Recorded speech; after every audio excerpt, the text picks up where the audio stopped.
स्वागत है आपका और एक नई वीडियो में और एक नए टॉपिक के साथ। मैं हूं डॉक्टर देव, मैं हूं राजेश। स्वागत करते हैं हमारे यूट्यूब चैनल। तो चले दोस्तों, पहले वीडियो ही स्टार्ट करते हैं। आशा करेंगे पसंद आएगा, और पसंद आएगा तो लाइक और शेयर जरूर से कर दीजिएगा। और चैनल पर पहली बार है सब्सक्राइब नहीं किया तो साथ में सब्सक्राइब भी कर दीजिएगा। जिससे लिए स्टार्ट करते हैं। बांग्लादेश ने एक दफ़ा फिर से पुकारा है इंडिया को मदद के लिए। बांग्लादेश ने जो किया आज उसको जो है उसकी सज़ा मिल रही है। दोस्तों, बात कुछ इस तरह है कि बांग्लादेश के अंदर इंडियन एम्बासी के बाहर हज़ारों बांग्लादेशियों ने प्रोटेस्ट किया है और ये डिमांड किया है कि इंडिया हमें वीज़ा दे, क्योंकि बांग्लादेश को मेडिकल असिस्टेंस के लिए, कारोबार के लिए सिर्फ और सिर्फ जो है मदद करता है इंडिया। और आज इंडिया ने बांग्लादेश पे वीज़ाज बंद कर दिए हैं। एम्बासी के अंदर जो है इंडियन स्टाफ मौजूद नहीं है। बांग्लादेश तड़प रहा है, इंडिया के कदमों में बैठ गया वीजा। अब सब बंद। इंडिया ने साफ साफ कह दिया कि ये कोई वीजा आपका जन्मसिद्ध अधिकार नहीं है। जितना भी इंडिया का वीजा एप्लीकेशन सेंटर है, फिर ढाका में हो या कॉन्सुलेट, चिटागोंग, राजशाही, खुलना, सिलेट, इन सब इलाकों में हो, सभी में साफ साफ नोटिस दे दिया गया कि सब टेम्पररी क्लोज हो जा रहा है। इंडिया का वीजा एप्लीकेशन सेंटर है सतखीरा डिस्ट्रिक्ट बांग्लादेश में। वहां पे मंडे को यानी 26 अगस्त को हल्ला हो गया भैया, बहुत तगड़ा। बात यह है कि लोगों ने बहुत लंबी लाइन लगाई थी वीजा सेंटर के आगे। इंडिया जो करे 100 खून माफ है इंडिया को। रशिया से तेल लेता है तो ले, रशिया से असला लेता है तो ले, हमारा सबसे बड़ा दुश्मन है रशिया, लेकिन लेता है तो ले, लेकिन पाकिस्तान हिले ना, खबरदार। ये उनके अल्फाज।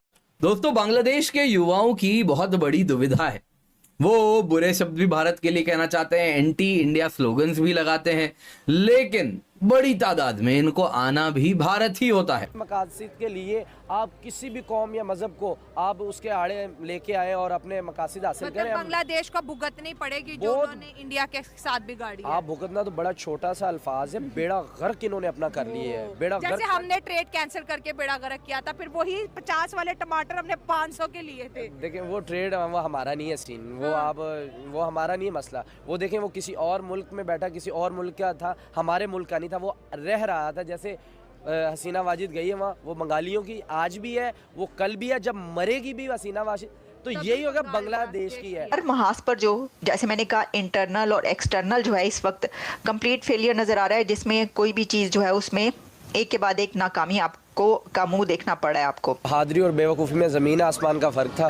बेवकूफ़ी कर ली बांग्लादेश वालों ने। हाँ। ठीक है, 15 दिन में इनकी हवा वो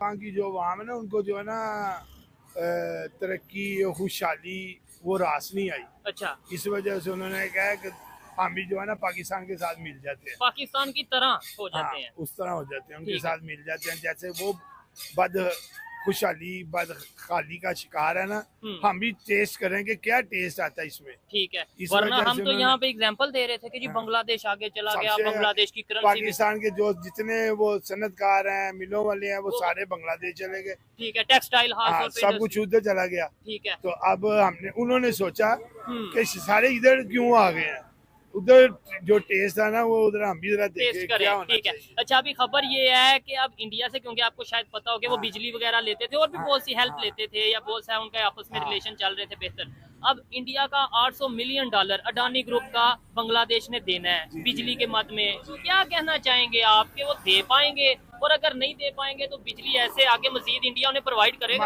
हमारी गवर्नमेंट के पास पैसे नहीं है, आवाम के पास बहुत। बांग्लादेश की बात कर रहा हूँ। वो बांग्लादेश वाले क्या करेंगे, वो इंशाल्लाह ताला हमारी तरह वो भी चित्तर ही खाएंगे। अब चित्तर खाएंगे। हाँ, वो उनको पढ़ने हैं, उन्होंने काम ही ऐसा किया कि नहीं। उधर तो लोग कह रहे हैं इनकलाब आ गया है, उधर तो पाकिस्तान में जश्न मनाया जा रहा है। लो जी, बांग्लादेश में लो स्टूडेंट्स ने चेंज ले आए हैं। शेख हसीना जो उनसी है वो जुल्म कर रही थी, और पाकिस्तान वो इमरान खान ने सारा दिमाग खराब किया ना उनका भी। शेख हसीना वैसे कैसी आपके ख्याल से लीडर थी? मेरे ख्याल से जो मुल्क को तरक्की की तरफ लेके जा रहा है वो अच्छा ही होता है। ठीक है, यहाँ पे देखे ना, अब इमरान खान आया, 3 साल गवर्नमेंट की है, वो उसके बाद उसका रिजल्ट देख लें कि पूरी दुनिया उसके साथ है कि इमरान खान जो है ना मुल्क की तरक्की के लिए आया। ठीक है, तो वो तरक्की वाला बंदा जो अंदर है और जिनको हमने चोर के नाले लगाए, वो लीडर है हमारे।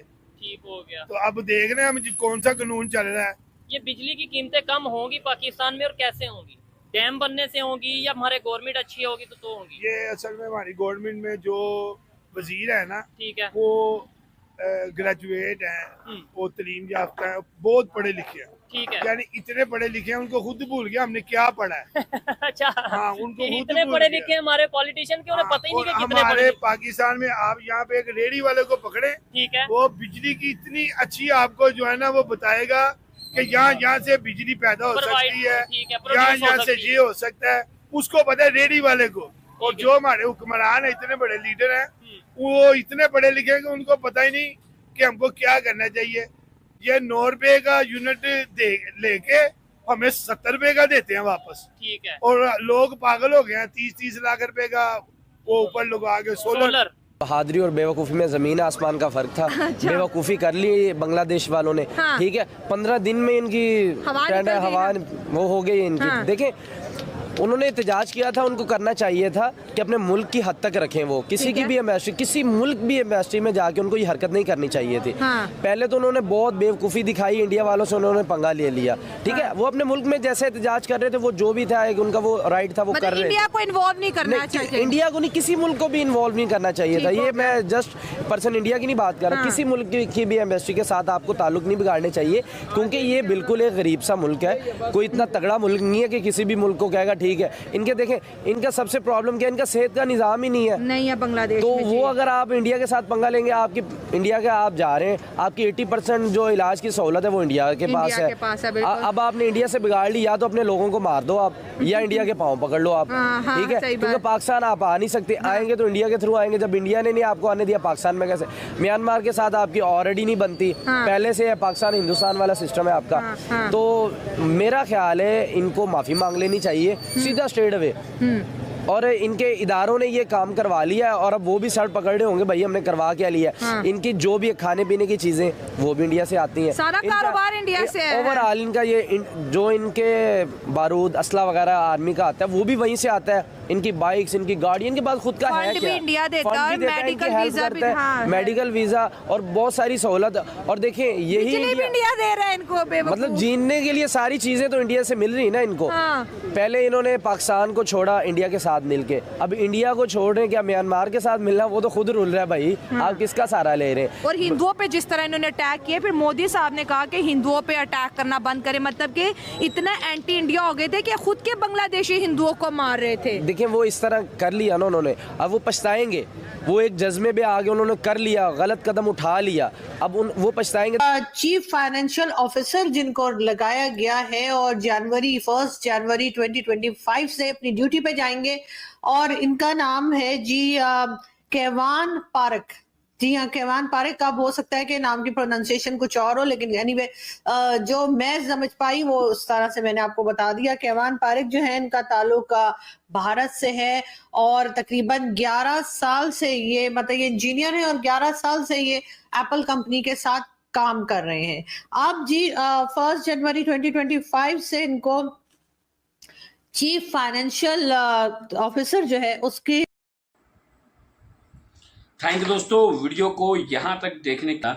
लेकिन बाकी आपको दोस्तों वीडियो और न्यूज़ कैसी लगी है कमेंट में लिखकर जरूर बता दीजिएगा। फिलहाल दोस्तों आपसे विदाई ले रहे, मिलेंगे और एक नई वीडियो में आपके साथ। टिल देन, जय हिंद, जय भारत।